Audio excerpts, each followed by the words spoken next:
अस्सलाम वालेकुम। मोहम्मद अज़ीज़ सिद्दीक़ अपने प्रोग्राम पॉलिटिकल डायरीज़ के साथ हाज़िर खिदमत है। 4 जून 2025 पीका कानून और इंसाफ का कत्ल, तौहीन मज़हब के हवाले से कुछ चीज़ें गुफ्तगू करेंगे।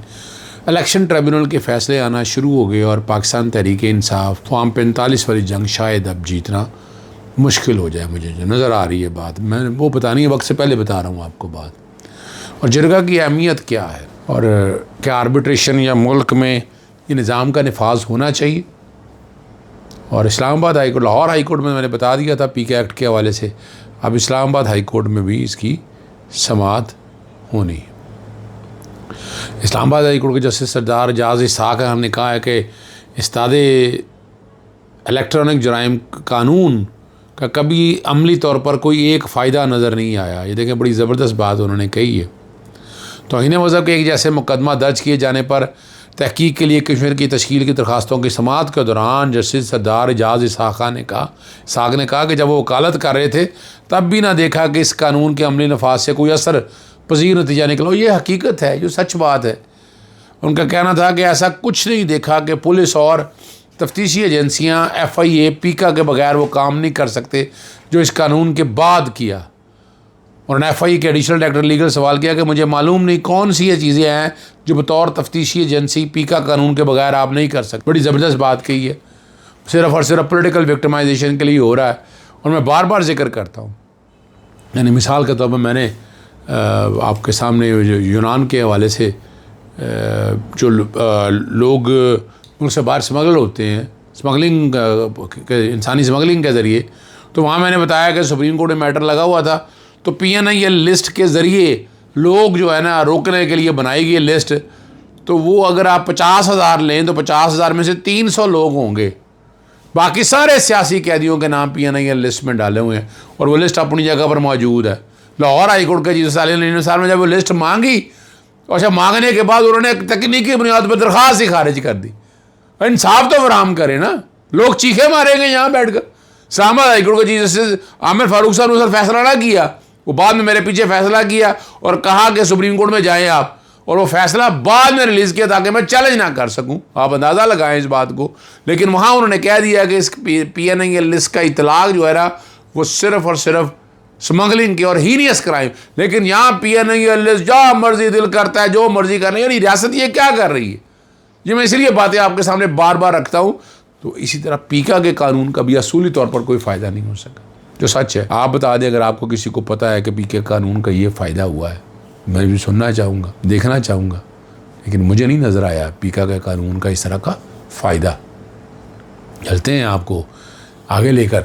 इलेक्शन ट्रिब्यूनल के फ़ैसले आना शुरू हो गए हैं और कई ऐसे फ़ैसले आए हैं जो एफिडेविट टेस्ट नहीं है, तकनीकी बुनियादों के ऊपर जनाब वो उसकी ओथ उस तरह नहीं लिया गया, वो डॉक्यूमेंटेड टेस्ट नहीं किए गए, तकनीकी बुनियादों के ऊपर। ये हमारी हाई कोर्टें कर रही हैं। इलेक्शन ट्रिब्यूनल जो है, यानी ज़्यादातर जो सीटें अब जो है ना फॉर्म 17 वाली और जो मामलात है वो वोटों की बजाय इस बुनियाद के ऊपर खारिज हो रही हैं। और ये बात आम सी हो गई है, जो सच आपके सामने रख रहा हूँ मैं।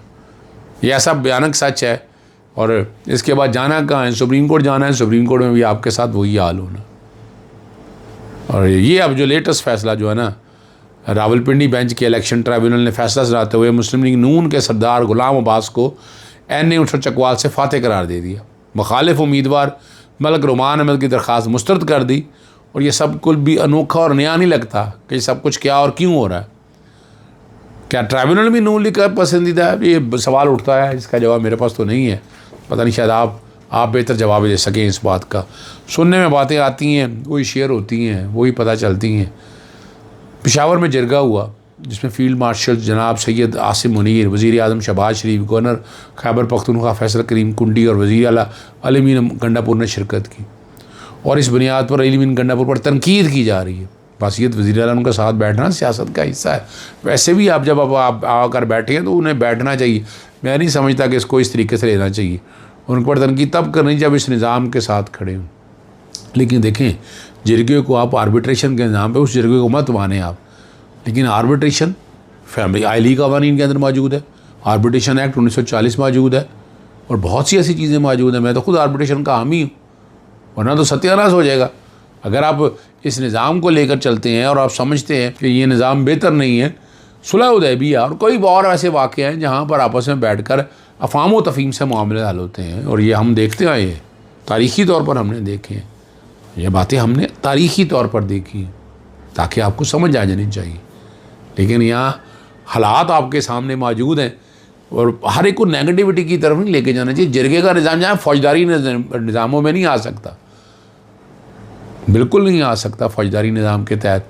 वहाँ तो पता है आपका है तो किसास और दियत का निज़ाम मौजूद है सुलह के हवाले से, वो ऑलरेडी निज़ाम एक ऑलरेडी दिया हुआ है। एक बात और, जो जेल कराची जेल जो टूटी है, निकल गए हैं लोग, वो सवाल पूछते हैं भाई इस्लामाबाद में जेल ही कोई नहीं है अपनी, बाकी पंजाब की सारी जेलों में देखें यहाँ तादाद देखें यहाँ कितनी है, डोज के बंदे भरे हुए। पूरे पाकिस्तान के अंदर अगर जेलों के हालात देखें तो ये है, बुनियादी हकूक़ का तहफ़्फ़ुज़ कहाँ फराहम हो रहा है, प्रिजन एक्ट प्रिजन रूल्स पे कब अमल दरामद हो रहा है, universal declaration of human right, ICCPR, Nelson Mandela rules, Cairo declaration में क्या क्या बताऊँ आपको, बताएं ना ज़रा मुझे, क्या इन पर अमल दरामद हो रहा है। मेरी पटिशन फाइल की थी मैंने इस्लामाबाद हाई कोर्ट के अंदर, वो इमरान खान की मुलाकात में वो भी डिस्पोज कर दी सारी इकट्ठी की और ऐसे पकड़ गई। वो मैंने कहा मेरी पटिशन ही और है, मैंने दरख्वास्त दायर की, वो इतराज़ लग गया, वो इतराज़ में मैंने कहा इतराज़ केस के तौर पर सुने इसको और फैसला करें आप।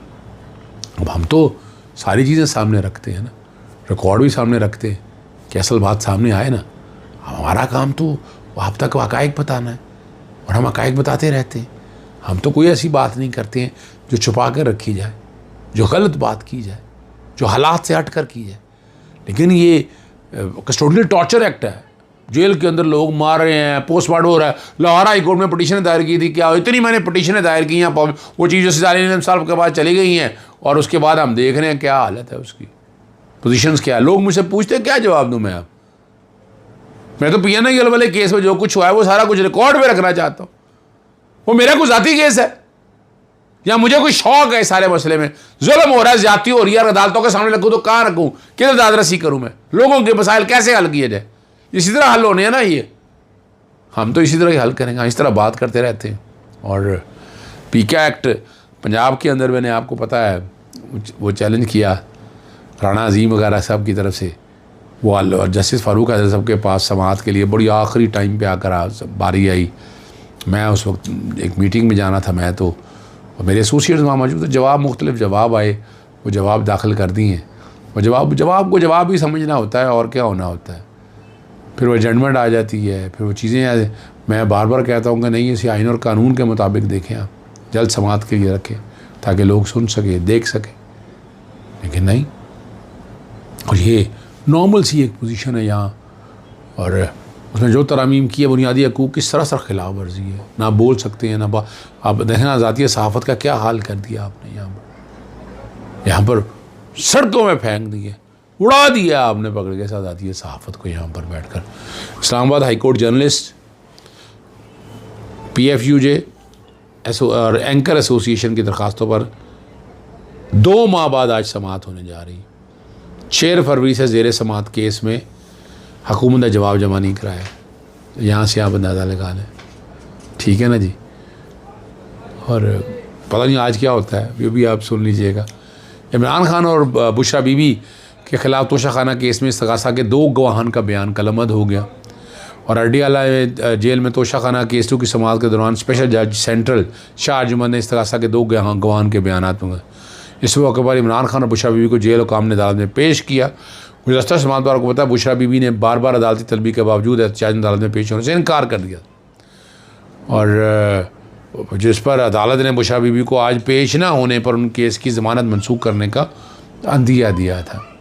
और दौरान समाअत एक मुलजिम के वकील तबरेज़ अब्बासी की जानिब से गवाहान पर जरा मुकम्मल कर ली, जबकि आइंदा समाअत पर दूसरे मुलजिम के वकील जो है ना गवाहान पर जरा करेंगे।